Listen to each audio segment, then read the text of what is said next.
Welcome to the Explainer. Today, I want you to take a quick second and imagine the absolute most extreme, hazardous industrial environment possible. I'm talking about picturing yourself having to literally crawl through a pitch-black, narrow opening into a massive steel tank that's been baking in the scorching sun. Or maybe descending deep underground where the air itself just feels heavy. The claustrophobia is intense, the physical toll is massive, and the margin for error? It's exactly zero. In heavy industries, this isn't some action movie scenario, it's just a Tuesday. But before anyone is legally allowed to step foot into these restricted, super dangerous zones, they have to survive a rigorous medical gauntlet. So today we're breaking down the exact unforgiving protocols of the Kuwait National Petroleum Company, or KNPC, to see what it actually takes to be deemed medically fit for confined spaces. Consider this our mandatory pre-job safety briefing. Before anyone steps foot inside a restricted tank, we have to clear our checklist and understand the strict KNPC protocols. We'll be running through defining confined spaces, the medical fitness journey, clinic tests and physicals, medical deal breakers, and finally, determining worker fitness. Okay, let's dive into this. Section 1. Defining confined spaces. Now, the exact phrasing used by the KNPC here is absolutely critical. A confined space is essentially a space large enough to bodily enter and perform your assigned work. It has limited or restricted means for entry or exit, and crucially, this is the big one, it is not designed for continuous employee occupancy. That chilling phrasing right there is everything.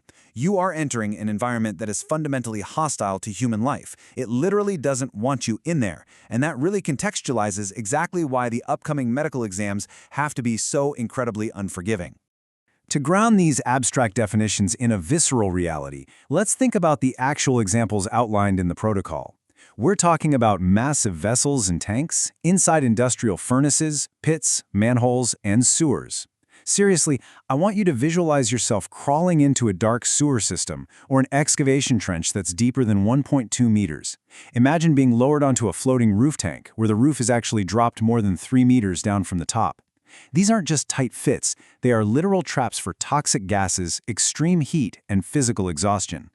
Because the stakes are literally life and death, safety protocols are living, breathing documents. They're constantly evolving, based on updated medical understanding and, frankly, hard-won lessons in the field.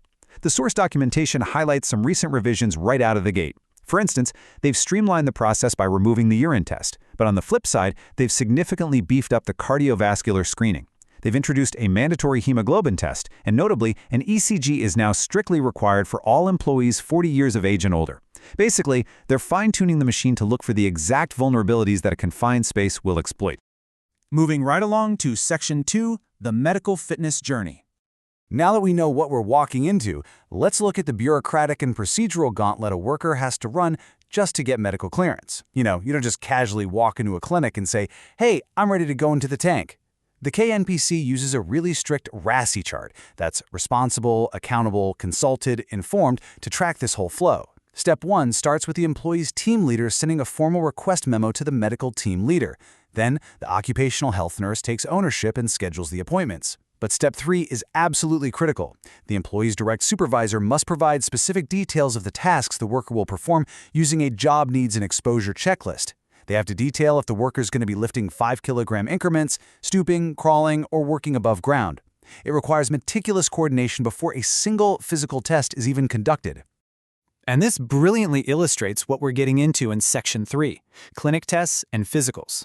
So once the paperwork is cleared and the physical demands of the specific job are known, the worker enters the clinic. And in this phase, we really have to start treating the human body like a piece of heavy machinery that's undergoing a rigorous equipment inspection. The physical checkup is rapid fire and it's comprehensive. First up, we've got blood pressure checks and spirometry.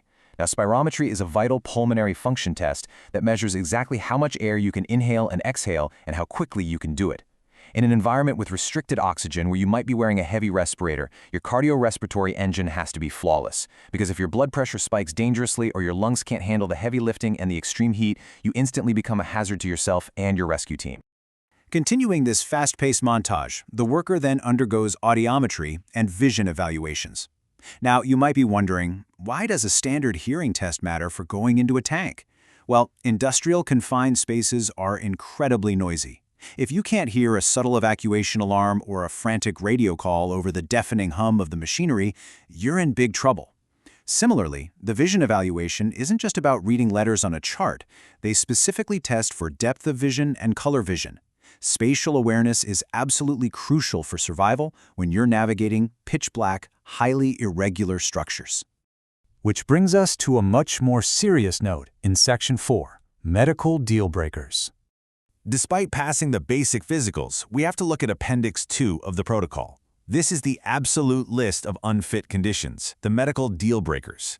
Any uncontrolled condition resulting in a sudden loss of consciousness is an immediate disqualification, for obvious reasons. But it also includes psychological realities like claustrophobia and uncontrolled anxiety attacks.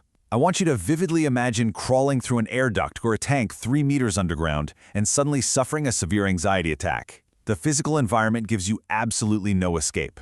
The protocol also lists significant restrictive lung disease, uncontrolled hypertension, and recent fractures that restrict movement. These strict medical deal breakers exist for one reason and one reason only: to protect human life when the environment simply won't. So the crucial point is this highly specific, kind of surprising detail listed as condition number 13. Anyone using spectacles. Why?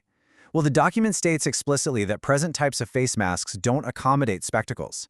If you require regular glasses to see, you literally cannot properly seal the life-saving full-face respirator over your head.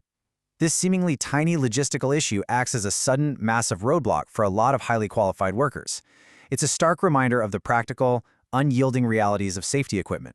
And finally, Section 5, Determining Worker Fitness. This brings the worker's journey to its climax. After all the memos, the checklists, the blood pressure cuffs, the hearing booths, and the deal breaker reviews, we arrive at the final verdict, which is handed down by the KNPC physician. The physician reviews all the data against the initial job exposure checklist, and they'll declare one of 3 possible outcomes. Outcome 1, fit. The worker is fully cleared for confined space entry and respiratory fit testing.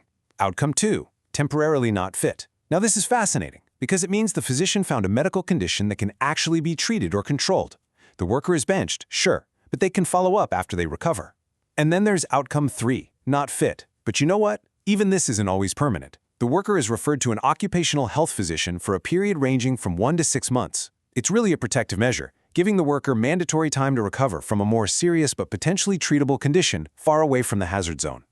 Now, if they are cleared, that medical fitness certificate is only valid for exactly 1 year, because the human body is a complex machine that constantly changes, ages, and adapts. So I'm going to leave you with this provocative question. Think about the intense physical and mental stress of a confined space. If you took this rigorous exam today and passed, how fit would you be to survive the squeeze 365 days from now? Thank you so much for joining me on this explainer, and hey, stay safe out there.